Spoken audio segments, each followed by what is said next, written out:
Voici la nouvelle officielle de CNN Brésil, montrant que la police de l'immigration des États-Unis a arrêté Felipe Linares de Oliveira de la Chiglia, connu sous le nom de Don.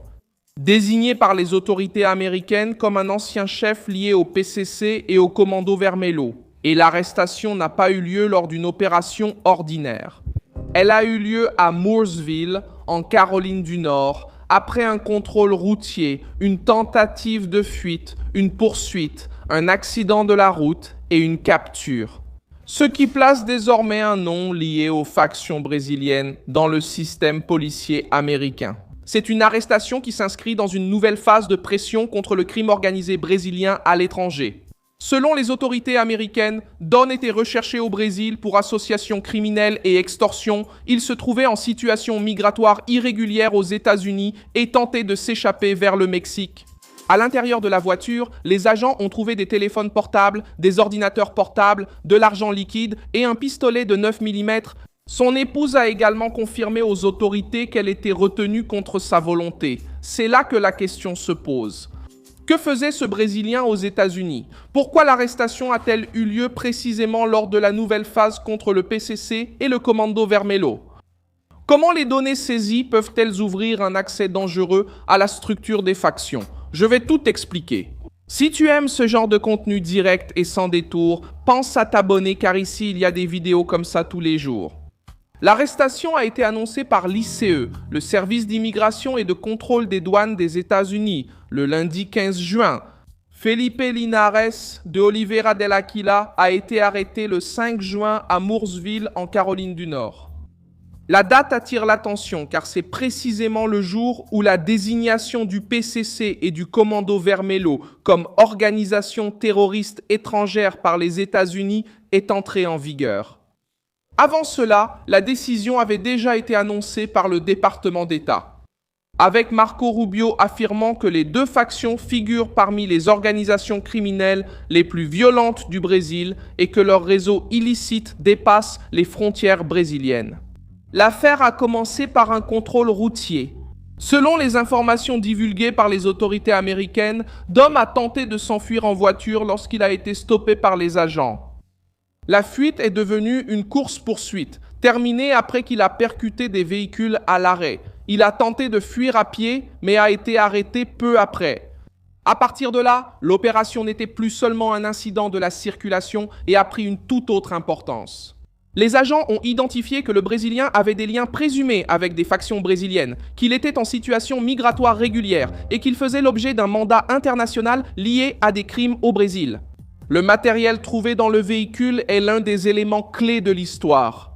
Les agents ont saisi plusieurs téléphones portables, des ordinateurs portables, de l'argent liquide et un pistolet de calibre 9 mm. En pratique, ces appareils peuvent se transformer en une mine d'informations pour l'enquête. Les contacts, les messages, les itinéraires, les noms, les conversations, les registres de déplacement et les éventuelles connexions financières peuvent aider les autorités américaines et brésiliennes à comprendre qui parlait, avec qui, d'où venait le soutien et où ce suspect comptait aller. C'est pour cela que cette arrestation dérange autant le crime organisé. Lorsqu'une personne est arrêtée avec un téléphone, un ordinateur et un historique de déplacement, ce n'est pas seulement elle qui tombe, mais aussi une partie du réseau. Un autre point grave concerne l'épouse de De la Chiglia. Les autorités américaines disent que des renseignements montraient qu'il la retenait contre sa volonté en préparant sa fuite au Mexique. Après l'arrestation, elle a confirmé cette situation dans sa déposition. L'affaire peut désormais aussi déboucher sur des accusations supplémentaires aux États-Unis, y compris enlèvement et possession illégale d'armes à feu par un étranger. De plus, l'ICE a émis un ordre de détention migratoire contre le Brésilien pendant qu'il répond à une accusation devant la justice de l'État pour avoir fui afin d'éviter l'arrestation. Dans une affaire impliquant un Brésilien présenté comme un ancien commandant de faction désormais considéré comme terroriste par les États-Unis, ce type de coordination a beaucoup de poids. L'introduction de la classification terroriste change l'environnement autour du PCC et du Commando Vermelho. Auparavant, beaucoup de gens considéraient ces factions simplement comme du crime organisé ordinaire. Désormais, selon la vision américaine, ces groupes relèvent d'une catégorie plus sévère. C'est à ce moment-là que l'arrestation de Dom devient un symbole politique et policier. Alors que le gouvernement brésilien a tenté d'éviter cette classification, invoquant un risque pour la souveraineté, la réponse concrète est venue de l'autre côté. La réaction au Brésil montre la division. Le directeur général de la police fédérale, André Rodrigues, a demandé aux États-Unis d'aider davantage à l'arrestation de fugitifs, au blocage des biens et à la récupération des actifs illicites. Une arrestation importante a eu lieu aux États-Unis, illustrant l'action en cours. Cela ne règle pas tout, mais prouve que la machine américaine s'est déjà mise en marche. A máquina americana já começou a se mexer. Et pour ceux qui disaient que la qualification resterait seulement au niveau du discours, l'arrestation en Caroline du Nord place le sujet à un autre niveau. Sergio Moro est également intervenu dans le débat. Le sénateur a affirmé que l'aide des États-Unis contre le PCC et le Commando Vermelho tend à être symbolique. Le point, c'est que l'arrestation de Dom augmente la pression sur cette évaluation. Si les appareils saisis apportent des données pertinentes, l'aide cesse d'être seulement symbolique et commence à avoir un véritable effet sur l'enquête. Odilon de Oliveira, juge fédéral à la retraite connu pour son action contre le crime organisé à la frontière, a défendu la classification des factions comme groupes terroristes. Il affirme que le PCC et le Commando Vermelho ne commettent pas seulement des crimes ordinaires, car ils dominent des territoires, défient l'État et imposent leurs propres règles. Les propos d'Odilon renforcent la thèse selon laquelle le renseignement américain peut être décisif. Les États-Unis ont la capacité de tracer l'argent, les communications, les déplacements et les connexions internationales avec une force que le Brésil n'arrive souvent pas à soutenir seul. Flavio Bolsonaro a également défendu un élargissement du débat afin d'inclure les milices dans la classification de groupes terroristes. Cette déclaration vise à démonter l'accusation selon laquelle la droite ne ciblerait que le PCC et le Commando Vermelho afin de protéger d'autres groupes criminels. En mettant les miliciens dans le même sac, Flavio élargit le champ de la discussion. Ceux qui dominent un territoire, menacent la population, exploitent des services clandestins et opèrent comme un pouvoir parallèle doivent également être traités avec fermeté. Cela change le terrain politique car cela enlève à la gauche l'argument selon lequel la classification serait sélective. L'arrestation aux États-Unis est également liée à un autre front récent au Brésil.